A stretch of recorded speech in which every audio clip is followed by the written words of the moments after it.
ஆண்டவர் இந்த நாளில் உங்களை ஆசீர்வதிப்பாராக. சில நேரங்கள் எதிரிகள் எழும்பும்போது நம்ம எண்ணம் உள்ள பார்த்தீங்க அப்படின்னா அது மேலேயே இருக்கும். சத்துருக்கள் பெருகும்போது தாவிதே சொன்னாம்ல, சத்துருக்கள் எவ்வளவாய் பெருகி இருக்கிறார்கள்.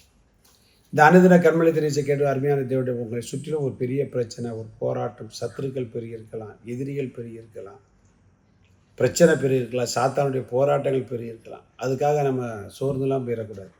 என்ன வேணாலும் வரட்டும். உன் பக்கத்தில் 1000 பேர், வலதுபுறத்தில் 10,000 பேர் விழுந்தாலும் அது ஒன்று என்ன செய்வதில்லை, அணுகுதில்லை. கர்த்தர் கொடுத்த வார்த்தைகள் இல்லையா அது? பிரச்சனை இந்த வருஷத்துடைய கடைசியில் எவ்வளோ பிரச்சனை, அது எப்படி கடந்து ஒரு புதிய ஆண்டுக்குள் போக போகிறேன், கவலையே படாதீங்க. கர்த்தர் நம்ம கூட இருக்கிறார். சத்துருவினுடைய கிரியைகள் எவ்வளவு பெருகினாலும் தேவனுடைய வல்லமை அதற்கு மேற்பட்டது என்கிற விசுவாசத்தோடு கூட நாம் எங்கே போகணும் அப்படின்னா புதிய ஆண்டுக்குள்ளே போகணும். வாழ்க்கையில் கர்த்தர் இருக்கிறார் அப்படிங்கிற ஒரு நம்பிக்கை இருக்கும். அவருடைய வல்லமை சகலவற்றையும் மேற்கொள்ளும். தேவ பிள்ளைகளுக்கு விரோதமாய் பல போராட்டங்கள் வருவது இயல்பு. ஏன்னா பிசாசுக்கு நம்ம மேலே தான் கண்ணு, அவன் ஆட்கள் மேலே கிடையாது. பைபிளுமே பார்த்தீங்க அப்படின்னா சத்துருக்கள் எல்லா விதத்திலும் தேவ மனிதர்களுக்கு விரோதமாய் வந்துக்கிட்டே இருக்க. நம்முடைய ஆசீர்வாதத்தை அழிக்கணும், கெடுக்கணும் அப்படிங்கிற பார்த்தீங்கன்னா அத்தாலியால் அப்படிங்கிறதால ஒரு மனுஷியை பார்க்கணும். அகசியாவுடைய தாய், அவள் தேவனால் அபிஷேகம் பண்ணப்பட்ட ராஜாவுடைய குடும்பம் வராத அளவுக்கு அவன் அவ்வளோ வேலை பார்க்க பயங்கர ஆளாக இருக்கான். அத்தாலியால் அக்கா ஆண்டர் விட்டுருவாரா? வாசிக்க 2 நாளாகமத்தின் புஸ்தகம் 23ஆம் அதிகாரம் 3ஆம் வசனத்தை நான் வாசிக்க கேட்போம். அந்த சபையார் எல்லாரும் தேவனுடைய ஆலயத்தின் ராஜாவுடைய உடன்படிக்கை செய்தார்கள். யோய்தா அவர்களை நோக்கி, இதோ கர்த்தர் தாவீதின் குமாரரை குறித்து சொன்னபடியே ராஜாவின் குமாரன் ராஜாவாக வேண்டும். பார்த்தீங்களா?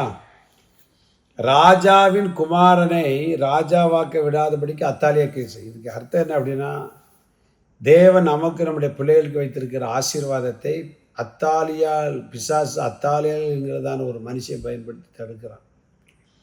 ஆனால் கர்த்தருடைய வார்த்தை விடுமா? அங்கே என்ன ஜெயிச்சது அப்படின்னா, கர்த்தர் சொன்னபடியே அப்படின்னா அர்த்தம், அத்தாலியாலை ஜெயித்த ஆண்டவருடைய வார்த்தை. அதனால் இந்த பிசாசு சொல்கிறது, உலகத்தான் சொல்கிறது, சில பேர்லாம் பார்த்தீங்கன்னா ஜோசியக்காரன் சொல்கிறதுக்கு அவ்வளோ மரியாதை கொடுப்பாங்க. இன்றைக்கி கிறிஸ்தவனே பார்த்தீங்க அப்படின்னா வீடு கட்டும் போது என்னெல்லாம் சொல்கிறாங்களே, அக்கினி மூலை, அந்த மூலை, இந்த மூலை, அது ஏதோ ஒரு சாஸ்திரம் என்னவோ பார்க்குறாங்க. அதெல்லாம் அத்தாலியுடைய ஆவி. நாம் நல்லா இருக்கக்கூடாது அப்படிங்கிறதுக்காக பிசாசு நிறைய அத்தாலியாட்களை எழுப்புவாங்க, பிரச்சனைகளை எழுப்புவான், போராட்டங்களை எழுப்புவான். ஒன்றும் கவலைப்படாது, நான் கர்த்தரை நம்பி இருக்கிறேன். மனுஷன் எனக்கு என்ன செய்வான்? தாவீது கேட்டான் இல்லையா, எனக்கு எல்லாமே அவர் தான். என்னை சுற்றிலும் படையெடுத்து 10,000 பேருக்கு நான் பயப்பட மாட்டேன் அப்படின்னா. தேனீக்களை போல வளைந்து கொண்டார்கள், முள்ளில் பற்றின நெருப்பை போல அணைந்து போவார். நான் ஒன்றும் கவலைப்படாங்க.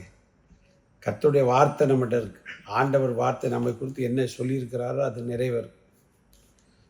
பாலாகி பிலேயாமை கூப்பிட்டு சபிக்க சொன்னால் நடந்துட்டா அப்படின்னா அதெல்லாம் கிடையாது. தாவீதை ஓகேக்கு சவுல் என்கிற ஒரு குரூப்பை ஒரு மனுஷனை எழுப்பினார்.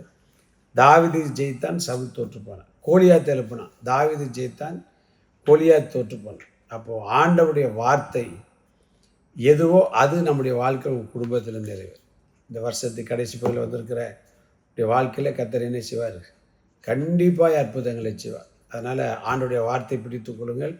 அத்தாலியலை ஆண்டவர் ஜெயிப்பார். God bless you.